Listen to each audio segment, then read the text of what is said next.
To get more information, subscribe LGBLM and click the bell icon. In this video, I will tell you about some basic terms that are related to our theorem number 1 of Unit 12, Demonstrative Geometry. Theorem को समझने से पहले कुछ basic term को समझना बहुत ज़रूरी है।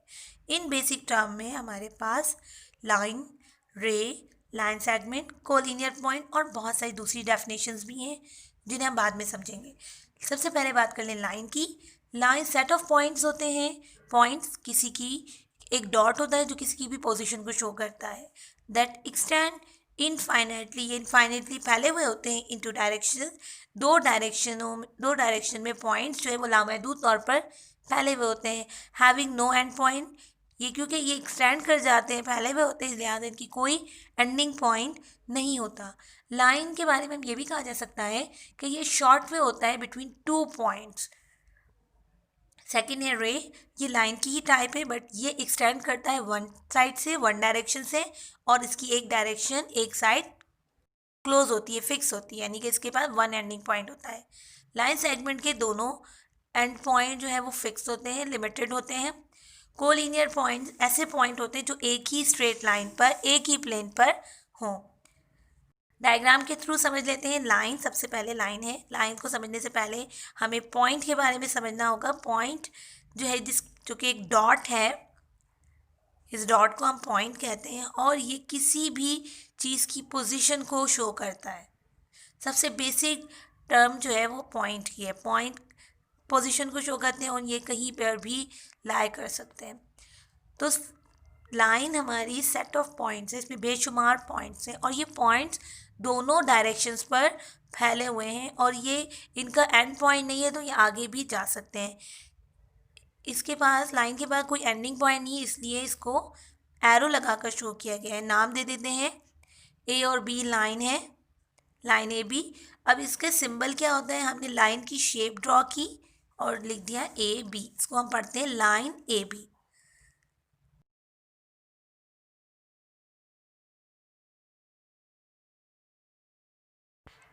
रे में एक एंड पॉइंट होता है जिसे डॉट लगाकर शो किया है और दूसरी साइड जो है वो एक्सटेंड कर जाती है जिसको हमने एरो से शो किया है। तो लाइन रे जो है हमारे पास सी और डी है, रे सी और डी है।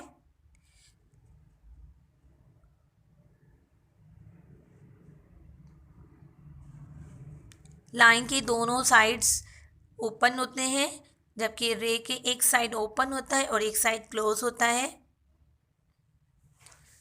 अब बात कर लेते हैं ऐसी लाइन जिसके दोनों एंडिंग पॉइंट हो, दो एंडिंग पॉइंट हो। इट्स मीन कि ये आगे एक्सटेंड नहीं कर सकती एंड एफ का, यानी हम कह सकते हैं कि दो पॉइंट के दरमियान जो लाइन है उसे हम लाइन सेगमेंट कहेंगे। इसको शो करते हैं। लाइन सेगमेंट की हमने शेप ड्रॉ कर ली, E F, line segment E F,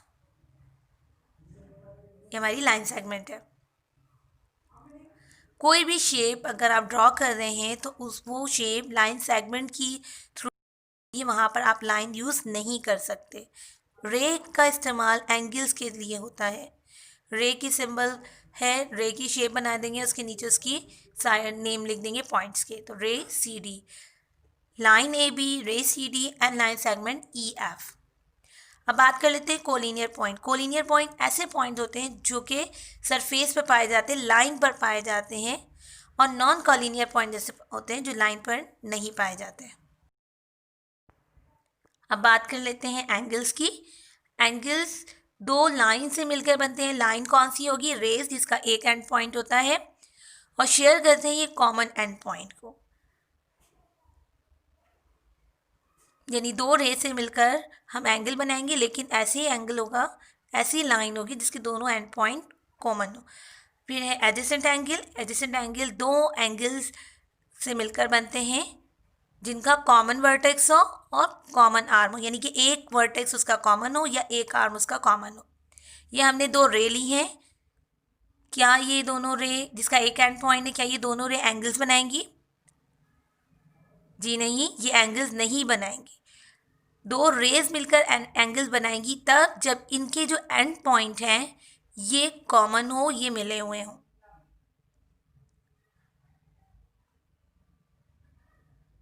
जो कॉमन एंड पॉइंट होता है इसको हम वर्टेक्स कहते हैं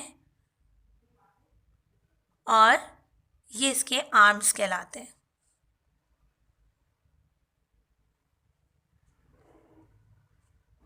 ये एंगल बना ली जो कि दो रेज से मिलके बनी है, जिसका एक कॉमन एंड पॉइंट होता है जिसे हम वर्टेक्स कहते हैं। एडजेसेंट एंगल दो ऐसे एंगल्स का पेयर होता है या दो ऐसे एंगल्स होते हैं जिनका कॉमन वर्टेक्स होता है और कॉमन आर्म होता है। ये फर्स्ट एंगल है और ये सेकंड एंगल है। आप देखिए तो यहाँ पे इनका कॉमन एंड पॉइंट है जिसे हम वर्टेक्स कहेंगे और कॉमन आर्म है। वो लाइन जो दोनों एंगल में कॉमन है इसको कॉमन आर्म कहते हैं और जो दूसरी रेज होती हैं जो दूसरे आर्म्स होते हैं उसे हम नॉन कॉमन आर्म्स कहते हैं।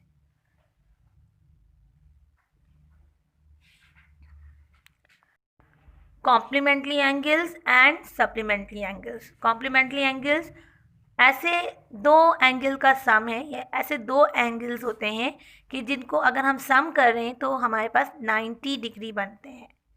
इसी तरीके से सप्लीमेंट्री एंगल्स दो ऐसे एंगल्स होते हैं कि जिनको मैं प्लस करूँ सम करूँ तो मेरे पास 180 डिग्री आंसर आए। ये मेरे पास 90 का एक एंगल है, राइट एंगल है। अगर यहाँ से इसका एक और एंगल हम ड्रॉ कर लेते हैं तो ये एक एंगल अप्रॉक्सीमेटली 60 डिग्री का है और दूसरा एंगल 30 का है। तो मैं 60 और 30 को अगर ऐड करूँगी सम करूँगी तो मेरे पास आएगा आंसर 90 डिग्री। तो ये कॉम्प्लीमेंट्री एंगल्स कहलाते हैं। कॉम्प्लीमेंट्री एंगल्स के बारे में बात कर लेते हैं। ये मेरे पास 180 डिग्री मौजूद है, स्ट्रेट लाइन है। एक और एंगल हमने इसमें ड्रॉ कर लिया है। ये मेरे पास एडजेसेंट एंगल होगा जिसका कॉमन वर्टेक्स और कॉमन आर्म है। दो एंगल्स हैं। अगर मैं इन दो एंगल्स को सम करूं, यहाँ मैंने 1 और 2 का नेम दिया, अगर मैं एंगल 1 और एंगल 2 को सम करूं तो मेरे पास आंसर आएगा 180 डिग्री। तो जब दो एंगल को हम सम करते हैं और हमारे पास 180 डिग्री आंसर आता है तो उसे हम सप्लीमेंट्री एंगल कहते हैं। अब बात कर लेते हैं इंटरसेक्ट की। इंटरसेक्ट का मतलब होता है बाइसेक्ट, यानी कि डिवाइड कर देना दो हिस्सों में, और इसका मतलब भी होता है टू क्रॉस ओवर, यानी कि गुजर जाना। तो ये मैंने दो लाइन बनाई है, ये दो लाइन है। अब ये लाइन यहाँ से गुजरी नहीं तो तब तक ये इंटरसेक्ट नहीं करी। जैसे ही इसने दूसरी लाइन को क्रॉस कर लिया है इसने इंटरसेक्ट कर लिया है। इंटरसेक्ट का मतलब है दो हिस्सों में डिवाइड कर देना। बाइसेक्ट, बाई का मतलब टू, सेक्ट का मतलब कट करना, दो हिस्सों में डिवाइड हो गए हैं। तो ये है, इन दोनों लाइन ने एक दूसरे को इंटरसेक्ट किया है और जिस पॉइंट पर इन्होंने एक दूसरे को इंटरसेक्ट किया इसे हम पॉइंट ऑफ इंटरसेक्शन कहते हैं। अब बात कर लेते हैं कॉन्ग्रुएंट की। कॉन्ग्रुएंट का मतलब होता है सिमिलर, एक जैसा होना। अब क्या चीज़ें एक जैसी होंगी? Same shape and same size. हमने दो शेप ली हैं, इसमें एक हमारे पास स्क्वायर बना लिया हमने और दूसरा हमने ट्राइंगल बनाया। तो क्या ये कॉन्ग्रुएंट है? जी नहीं, क्योंकि इनकी शेप डिफरेंट है। फिर हमने दो रेक्टेंगल ड्रॉ किए हैं, सेम साइज ही लग रहा है। इसी तरह मैं एक और ट्राइंगल ड्रॉ करी, सेम साइज बड़ा है। अब आपसे मैं पूछती हूँ क्या ये कॉन्ग्रुएंट है? जी नहीं, क्योंकि यहाँ पे साइज का फ़र्क आ रहा है। सेम शेप है बट साइज डिफरेंट है तो इसे हम कॉन्ग्रुएंट नहीं कहेंगे। कॉन्ग्रुएंट के लिए ज़रूरी ये है कि सेम साइज हो और सेम शेप हो। ट्रांजिटिव प्रॉपर्टी है जो कि थ्योरम नंबर 1 में डिस्कस की गई है। ऑब्जेक्ट या नंबर सिमिलर नेचर के हों तो वो एक दूसरे को कोऑपरेट करते हैं। जैसे 5 + 1 we know that is equals to 6 and अगर मैं कहूँ कि 7 - 1 इज ऑल्सो इक्वल्स टू 6, यानी कि इनको जब मैं सॉल्व करूँगी तो मेरे पास आंसर आएगा 6। इनकी राइट साइड इक्वल है। तो ट्रांजिटिव प्रॉपर्टी ये कहती है कि जब इनकी एक साइड इक्वल हो तो दूसरी साइड खुद ब खुद इक्वल होगी, यानी कि 5 + 1 equals to 7 - 1। A is equals to B and B is equal to C, तो दोनों साइडें बी इक्वल हैं, तो it's mean A is equal to C. ये ट्रांजिटिव प्रॉपर्टी है। पॉस्टुलेट क्या होते हैं? पॉस्टुलेट दरअसल स्टेटमेंट होते हैं जो कि बिना प्रूफ के तस्लीम कर लिए जाते हैं, मान लिए जाते हैं, इसके लिए प्रूफ की ज़रूरत नहीं होती। जैसे कि कोलिनियर पॉइंट के हवाले से पॉस्टुलेट है कि कोलिनियर पॉइंट्स ऐसे पॉइंट्स होते हैं जो कि एक ही सरफेस पे, एक ही लाइन पर पाए जाते हैं, लाए करते हैं, तो ये कॉलिनियर पॉइंट्स है। जो एक लाइन पे लाई नहीं करते वो नॉन कॉलिनियर पॉइंट्स हैं। अब इसको प्रूव करने की ज़रूरत नहीं, इसको सब तस्लीम मानते हैं, ट्रू मानते हैं, तो इस अजम्पशन को हम पॉस्टुलेट कहते हैं। सप्लीमेंट पॉस्टुलेट क्या होते हैं? सप्लीमेंट पॉस्टुलेट को हम पढ़ेंगे। एडजेसेंट एंगल के बारे में आपको पहले ही बता दिया जा चुका है। दो पेयर ऑफ एंगल्स होते हैं जिनका एक कॉमन वर्टेक्स होता है और एक कॉमन आर्म होता है। और सप्लीमेंट्री एंगल्स के बारे में हम ये पढ़ चुके हैं कि जब दो एंगल आपस में सम होते हैं तो उसका आंसर हमारे पास 180 डिग्री आता है। सप्लीमेंट पॉस्टुलेट को प्रूफ करने के लिए या समझाने के लिए मैंने एक सप्लीमेंट्री एंगल में ड्रॉ कर दी हूँ। और ये एडजेसेंट एंगल्स भी हैं क्योंकि इसके कॉमन वर्टेक्स हैं और एक कॉमन आर्म है, जबकि दो इसके नॉन कॉमन आर्म है। वो आर्म जो दोनों एंगल में शामिल है उसे हम कॉमन आर्म कहेंगे, और जो दो डायरेक्शंस पे है, डिफरेंट डायरेक्शंस में, इसे हमने नॉन कॉमन आर्म कहा है। तो सप्लीमेंट्री पॉस्टुलेट ये कहते हैं कि इनकी नॉन कॉमन आर्म एक दूसरे के कोलिनियर होते हैं, यानी कि एक ही लाइन पर लाए करते हैं। ये सप्लीमेंट्री पॉस्टुलेट है।